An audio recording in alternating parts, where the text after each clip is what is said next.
is Brent, president of the Brookbush Institute, and in this video we're going over Quadratus Lumborum, or QL, static manual release. Now if you're watching this video, I'm going to assume you're watching it for educational purposes and that you are a licensed manual therapist. That means following the laws of scope of practice in your state, you are allowed to do manual release techniques. Chiropractors, athletic trainers, physical therapists, massage therapists, osteopaths, I'm sure I'm forgetting somebody, but nonetheless you're following your scope of practice. Personal trainers, this video probably does not apply to you, but you could potentially do this with your peers or in a learning environment to help you with your functional anatomy knowledge. I'm going to have my friend Sonia come out. She's going to help me demonstrate this technique. Now notice she starts face down so I can access her Quadratus Lumborum. Before I would have Sonia even begin to lie down so I could do this technique, I would be 80% sure that her Quadratus Lumborum is involved in this technique. If I'm going to put my hands on somebody, I want to know that her QL is potentially causing things like an asymmetrical weight shift, or maybe it's related to something like some sacroiliac joint pain, or maybe I've seen some other dysfunction of her lumbopelvic hip complex, lumborothoracic spine, that make me believe putting my hands on her is warranted, and that Quadratus Lumborum release is going to help her with whatever compensation or patient complaint she's having.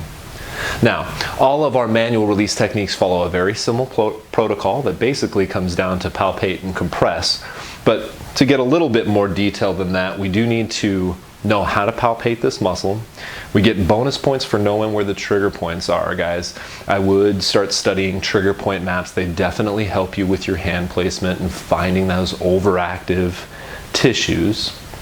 We want to be aware of anything around the tissue that we're palpating that may be insulted or irritated by pressure.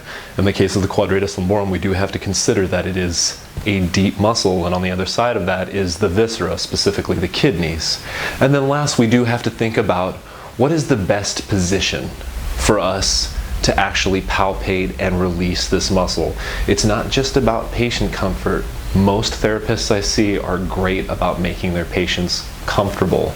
It is also about your comfort, so make sure that you are in a position, hopefully you have a high-low table or access to a table that does adjust so that you can use your body weight and your leverage and not just grip strength to actually get these releases. We don't want anybody's career ending early because their hands wore out.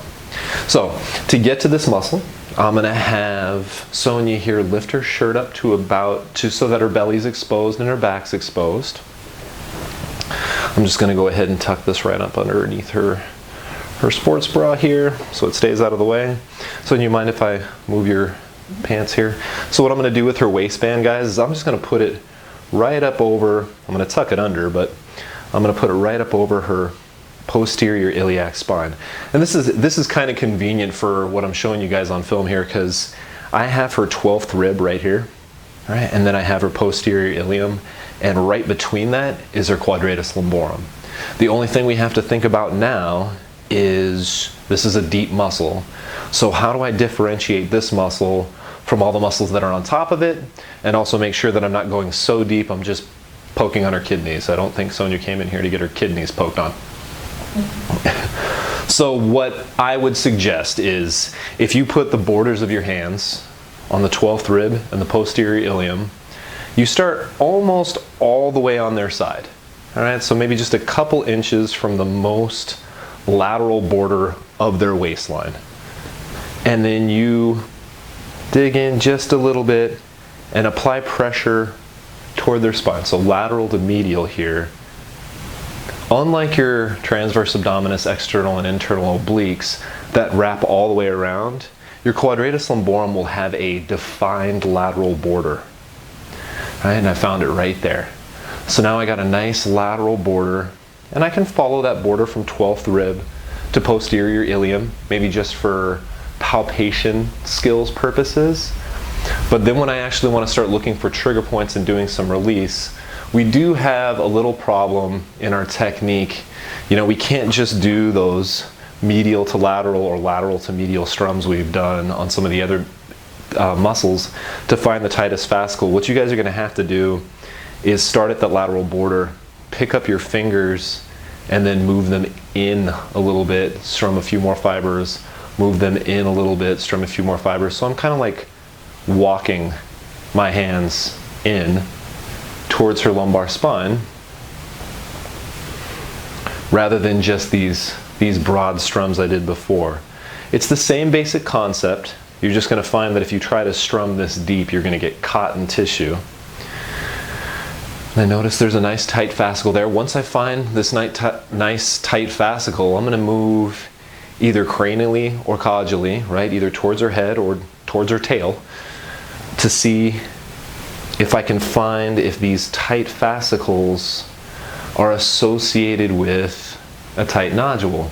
If I happen to find a tight nodule, just like all of my other techniques, I'm going to lean forward till just that point where I get a little tissue resistance, right? So I always talk about that exponential curve of tissue tension and how we want to kind of be right in the trough. I don't need to push as far as her tissues will let me and find the end of her tissue extensibility locally. All I need to do is push just up to a moderate amount of tension, maybe just past the first resistance barrier. A little practice and you'll find you need enough pressure to get a release, but too much pressure and you'll get so much feedback from the muscles, so much fight from the muscle that you'll never get a release. You want to be right in the middle there. I'm going to hold for 30 to 120 seconds. Ideally, this table would be a little higher, guys. I have it a little lower than I probably should for taping purposes. But if this was a little higher and my arms were at 90 degrees, you'd see that all I have to do is lean forward a little bit to exert pressure. I don't need to manhandle her back. I don't have to use my arm strength. You know, we don't want to turn this into a chest press. And then once I get a release, I can move on to my next trigger point. Now, your trigger points are really easy to find in your Quadratus Lumborum. Your common trigger points, and you'll see this in our close-up recap, are right in the middle of the length of the muscle, and then there tends to be some Quadratus Lumborum trigger points right over the sacroiliac joint, most often related to sacroiliac joint pain.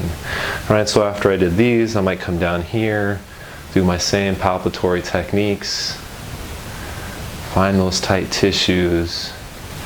And then for these, you might have to be at a little bit more of a lateral to medial and posterior to anterior angle. And you're just going to hold until you get a release.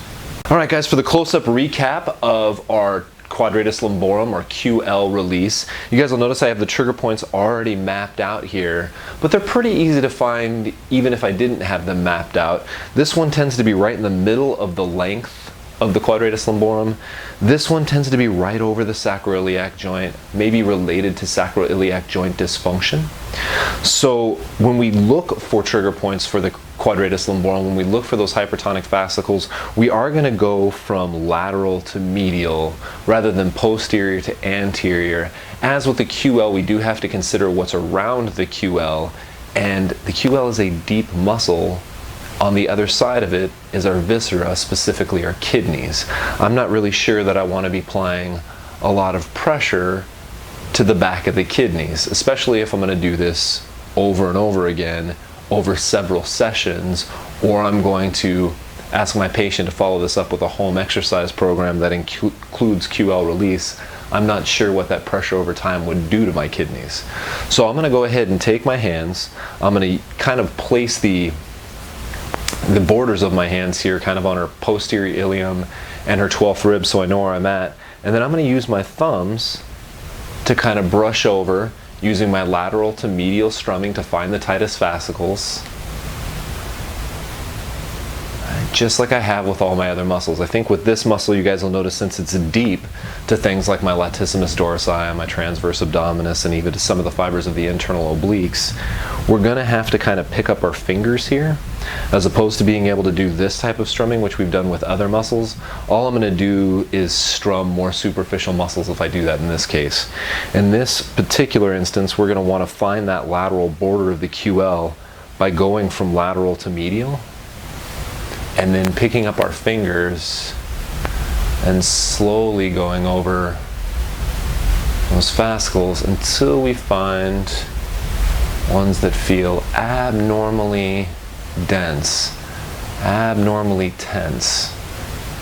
All right, once I find them, then I can move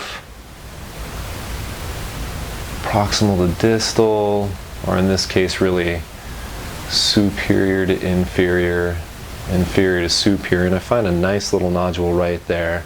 All right, to increase pressure, I'm just going to, I have my elbows at about 90 degrees here. I'm just going to lean forward, applying pressure towards the lumbar spine until I get that little give back from the tissues. Remember, if tissue tension is mapped on a graph, it kind of goes through an exponential curve. I want to go right up to the point where the tissue tension starts to increase. I don't want to go beyond that. We could say just past the first resistance barrier. We don't need to go to maximal tension in these tissues. If you push too hard, you'll get so much activity back that you'll probably never get a release. I'm going to hold this for 30 to 120 seconds until I feel a release, a reduction in tension. My fingers start to sink into the tissue a little easier. These are all signs that you've gotten a successful release. Once I have gotten a successful release, I could, let's say, move on and see if I also have trigger points just above the sacroiliac joint, or I could move on to my next muscle. There you guys have it, static manual release of the Quadratus Lumborum, the QL. A great technique to have in your bag of tricks. This muscle does tend to follow the activity of the erector spinae when it comes to dysfunction and movement impairment. It is one of those muscles that can be problematic and can be a source of increased tension, nociception, and possibly pain. So you want to make sure that as you're going through your assessments for those with chronic low back pain, that the Quadratus Lumborum is somewhere in the back of your head. Now, as with all of these techniques, guys, make sure you start with assessment before you do any manual technique. And before you do a manual technique on a patient, you should probably gather a colleague, grab one of your mentors, especially if you can grab another manual therapist, and do some practicing. Nothing takes the place of live education when it comes to manual techniques, and or the mentorship of a manual therapist who can give you feedback. Having something like a study group where a bunch of manual therapists get together and practice these techniques is education, I think, that can't be replaced and maybe should be in all of our repertoires. I look forward to hearing how this particular technique improved your outcomes. I'll talk with you soon.